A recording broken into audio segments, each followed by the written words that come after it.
প্রবল বর্ষণ আর বুক সমান নোংরা ঘোলা জলের তীব্র স্রোত ভেঙে সামনের দিকে এগোচ্ছে একটি মেয়ে। পরনে ভিজে লেপ্টে থাকা কলেজের ইউনিফর্ম আর এক হাতে সযত্নে বুকের কাছে আঁকড়ে ধরা পলিথিনে মোড়ানো এইচএসসি পরীক্ষার প্রবেশপত্র।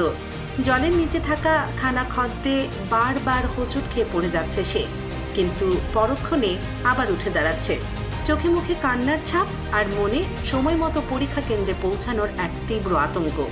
বাংলাদেশের শিক্ষা ব্যবস্থার ইতিহাসে 2026 সালের জুলাই মাসের গতকালের দিনটি হয়তো লেখা থাকবে এক চরম নিষ্ঠুরতা ও অমানবিকতার কালিমালিপ্ত অধ্যায় হিসেবে। গোটা দেশ যখন প্রলয়ঙ্কারী বন্যা আর অবিরাম বৃষ্টির তোড়ে ভাসছে, সাধারণ মানুষ যখন নিজেদের জীবন বাঁচাতে খাটের উপর মাচা বেঁধে নির্ঘুম রাত পার করছে, ঠিক সেই মহাবিপর্যয়ের মাঝেও জোরপূর্বক এইচএসসি পরীক্ষা চালিয়ে যাওয়ার এই সিদ্ধান্তকে দেশের আপামর জনতা এক নির্মম তামাশা হিসেবে দেখছেন। গতকালের পরীক্ষাটি কোনো সাধারণ বিষয়ের উপর ছিল না। এটি ছিল বিজ্ঞান বিভাগের শিক্ষার্থীদের জন্য সবচেয়ে গুরুত্বপূর্ণ ও কঠিন বিষয় পদার্থবিজ্ঞান। সামাজিক যোগাযোগ মাধ্যম থেকে শুরু করে মূলধারার গণমাধ্যমে গত কয়েকদিন ধরে লাখ লাখ শিক্ষার্থী ও অভিভাবক আকুতি জানিয়েছিলেন যেন এই চরম দুর্যোগপূর্ণ আবহাওয়ার কথা বিবেচনা করে পরীক্ষাটি অন্তত কয়েকদিনের জন্য স্থগিত করা হয়। কিন্তু শীতাতাপ নিয়ন্ত্রিত বিলাসবহুল কক্ষে বসে থাকা নীতি নির্ধারকদের কানে সেই অসহায় মানুষের কান্নার আওয়াজ পৌঁছায়নি। নিজেদের ইগো আর ক্ষমতার দম্ভ রাখতে শিক্ষামন্ত্রী এহসানুল হক মিলন পরীক্ষার আগের দিন রাত 7টায় হঠাৎ ঘোষণা দিলেন পরীক্ষা যথাসময়েই অনুষ্ঠিত হবে। তিনি নাকি এসি রুমে বসে স্যাটেলাইটের মাধ্যমে দেখছেন যে আবহাওয়া সম্পূর্ণ পরিষ্কার।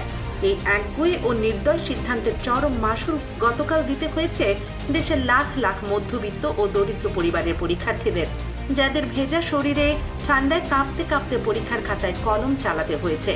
রাজধানীর বাইরে প্রান্তিক জনপদগুলোতে কান পাতলে শোনা যায় আরো করুণ সব গল্প। নাটোরের এক পরীক্ষার্থীর কথায় ধরা যাক, ছেলেটির বাবা নেই, মা দীর্ঘদিন ধরে দুরারোগ্য ব্যাধিতে শয্যাশায়ী। অভাবের সংসারে মায়ের মুখে একটু হাসি ফোটানো ছেলেটি দিন রাত এক করে পড়াশোনা করছিল। কিন্তু গতকালের সেই অভিশপ্ত সকালে কোমর সমান পানি আর তীব্র ঝড় বৃষ্টির কারণে সে রাস্তায় কোনো যানবাহন পায়নি। নিরুপায় হয়ে পায়ে হেঁটে কাদা পানি ভেঙে যখন সে পরীক্ষার কেন্দ্রে পৌঁছালো, তখন ঘড়ির কাঁটায় মাত্র 15 মিনিট পার হয়ে গেছে। কিন্তু নিয়মের নিষ্ঠুর বেড়াজালে কেন্দ্রের লোহার গেটটি তার মুখের উপর নির্মমভাবে আটকে দেওয়া হলো। ছেলেটি গেটের সামনে দাঁড়িয়ে 2 হাত জোর করে শিক্ষকদের পায়ে পড়ার মতো আকুতি জানিয়েছিল। সে চিৎকার করে বলছিল, স্যার, বৃষ্টির জন্য গাড়ি পাইনি, কোমর সমান পানি ভেঙে আসতে গিয়ে দেরি হয়ে গেছে। আমার মা অসুস্থ, প্লিজ স্যার আমাকে ভেতরে ঢুকতে দিন, নইলে আমার জীবনটা শেষ হয়ে যাবে। কিন্তু কোনো মানবিকতাই সেদিন নিয়মের কাছে টিকতে পারেনি। এক লহমায় বাতিল হয়ে গেল ছেলেটির পুরো একটা বছর, ভেঙে চুরমার হয়ে গেল তার অসুস্থ মায়ের সারা জীবনের লালিত স্বপ্ন। অন্যদিকে চট্টগ্রামের বন্যা দুর্গত এলাকার আরেক চিত্র আরো বেশি হৃদয় বিদারক। সাঙ্গু আর মাদামুহুরী নদীর সর্বনাশা ঢলে এক মেয়ের ঘরবাড়ি, শেষ সম্বল, গবাদি পশু সবকিছু ভেসে গেছে। ঘরে বিদ্যুৎ নেই, এক ফোঁটা বিশুদ্ধ খাওয়ার পানি পর্যন্ত নেই। মেয়েটি গতকাল অঝরে কাঁদতে কাঁদতে বলছিল তাদের ঘরে দুপুরের খাবার রান্না করার মতো এক মুঠো চাল পর্যন্ত অবশিষ্ট নেই। কিন্তু অবাক করার বিষয় হলো, মেয়েটির এই কান্না খাবারের জন্য নয়, তার কান্না বানের জলে ভিজে নষ্ট হয়ে যাওয়া পদার্থ বিজ্ঞানের বইগুলোর জন্য। কারণ তাকে পরীক্ষায় বসতে হবে, দরিদ্র বাবা মায়ের স্বপ্ন পূরণ করতে হবে। বন্যার পানি থেকে নিজেদের শেষ সম্বলটুকু বাঁচাতে গিয়ে এই ছেলে মেয়েরা গত কয়েকদিন বই খুলে দেখার সুযোগটুকুও পায়নি। অথচ তাদের এই চরম মানসিক ট্রমা আর বুক ফাটা কষ্টের কোনো মূল্যই যেন এই রাষ্ট্রের কাছে নেই। পদার্থ বিজ্ঞান পরীক্ষা আমাদের দেশের শিক্ষা ব্যবস্থায় ভবিষ্যৎ নির্ধারণের এক অন্যতম মাপকাঠি। এই একটি বিষয়ের নম্বরের উপর নির্ভর করে একজন শিক্ষার্থীর বুয়েট, কুয়েট, রুয়েট বা চুয়েটের মতো শীর্ষস্থানীয় ইঞ্জিনিয়ারিং বিশ্ববিদ্যালয়গুলোতে ভর্তির ভাগ্য। ইঞ্জিনিয়ারিংয়ে ভর্তির প্রচলিত নিয়ম অনুযায়ী ফিজিক্সে যদি 90% উপর নম্বর না থাকে, তবে ভর্তি পরীক্ষায় বসার প্রাথমিক যোগ্যতাটুকুই অর্জন করা যায় না। বিগত বছরগুলোতে পরিসংখ্যান ঘাটতে দেখা যায় এইচএসসিতে সামান্য 1 বা 2 নম্বরের জন্য ভর্তি পরীক্ষায় বসতে না পেরে প্রতি বছর দেশের অসংখ্য মেধাবী শিক্ষার্থী চরম অবসাদ থেকে আত্মহত্যার মতো আত্মঘাতী পথ বেছে নিয়েছে। গতকাল যে ছেলেমেয়েরা চরম দুর্যোগের সাথে যুদ্ধ করে মানসিকভাবে সম্পূর্ণ বিপর্যস্ত অবস্থায় পরীক্ষার হলে বসেছে, তাদের খাতায় মান কেমন হয়েছে আর তা বলার অপেক্ষা রাখে না। যেখানে বন্যা পরিস্থিতিতে শুধু পাশ করাটাই এক বিশাল সংগ্রাম, সেখানে 90% বেশি নম্বর পাওয়াটা তো রীতিমতো অলীক কল্পনা। গতকালের এই একটিমাত্র হঠকারী সিদ্ধান্তের কারণে দেশের হাজার হাজার ইঞ্জিনিয়ারিং প্রত্যাশী মেধাবী শিক্ষার্থীর স্বপ্ন চিরতরেই অঙ্কুরে বিনষ্ট হয়ে গেল। এখন যদি পরীক্ষার ফলাফল খারাপ হওয়ার কারণে কোনো শিক্ষার্থী চরম কোনো সিদ্ধান্ত নিয়ে ফেলে, তবে তার দায়ভার কি আমাদের শিক্ষামন্ত্রী এহসানুল হক মিলন নিজের কাঁধে নেবেন, নাকি বরাবরের মতো এবারও সব দোষ চাপিয়ে দেওয়া হবে সেই হতভাগ্য শিক্ষার্থীদের ঘাড়ে? সাধারণ শিক্ষার্থীদের স্বপ্ন ভাঙলে বা তাদের ভবিষ্যৎ নষ্ট হলেও হয়তো শিক্ষামন্ত্রীর কিছুই যায় আসে না, কারণ এই সাধারণ দুর্ভাগা শিক্ষার্থীরা তো আর নিজের সন্তান নয়। সাধারণ ঘরের ছেলেমেয়েরা যখন খিলগাঁও বা মিরপুরের নোংরা ড্রোনের কাদামাটি ভেঙে পরীক্ষা দিতে যায়, তখন শিক্ষামন্ত্রী এহসানুল হক মিলন তার নিজের মেয়েকে কোটি কোটি টাকা খরচ করে পড়াচ্ছেন আমেরিকার নিউ ইয়র্কের বিখ্যাত জন ডে কলেজ অফ ক্রিমিনাল জাস্টিসে।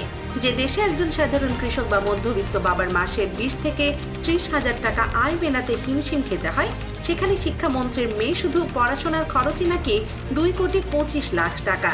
তাই দোষ হয়তো শিক্ষামন্ত্রীর নয়, দোষটা এই দেশের সাধারণ পরীক্ষার্থীদের, কারণ তারা তো কোনো মন্ত্রী বা ভিআইপির ঘরে জন্ম নেয়নি। তারা জন্ম নিয়েছে এই দেশের কোনো খেটে খাওয়া এক দিনমজুর বা সৎ মধ্যবিত্ত বাবার ঘরে, যার টিনের চালের ঘরটা সামান্য এক পশলা বৃষ্টি হলেই পানিতে তলিয়ে যায়। কিন্তু দেয়ালে পিঠ ঠেকে গেলে মধ্যবিত্তের সন্তানরাও যে খুশি উঠতে জানে তার প্রমাণ ইতিমধ্যেই মিলতে শুরু করেছে। গতকালের এই অন্ধকার দিনের কারণে লাখ লাখ শিক্ষার্থীর A+ হাতছাড়া হবে, ভেঙে যাবে স্বপ্নের বিশ্ববিদ্যালয় পড়ার আশা। আর এই চরম অন্যায়ের বিরুদ্ধে এবার তীব্র প্রতিরোধের আগুন জ্বলে উঠেছে রাজধানী ঢাকার বুকে।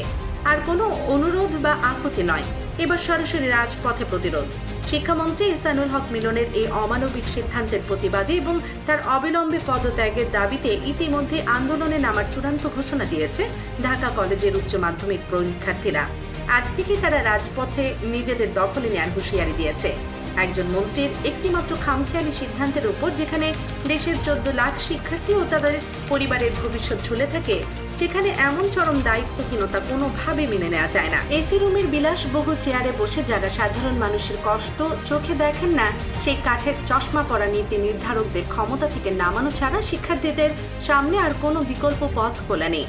ঢাকা কলেজের এই প্রতিবাদের স্ফুলিঙ্গ খুব দ্রুতই ছড়িয়ে পড়েছে দেশের প্রতিটি কলেজের ক্যাম্পাসে।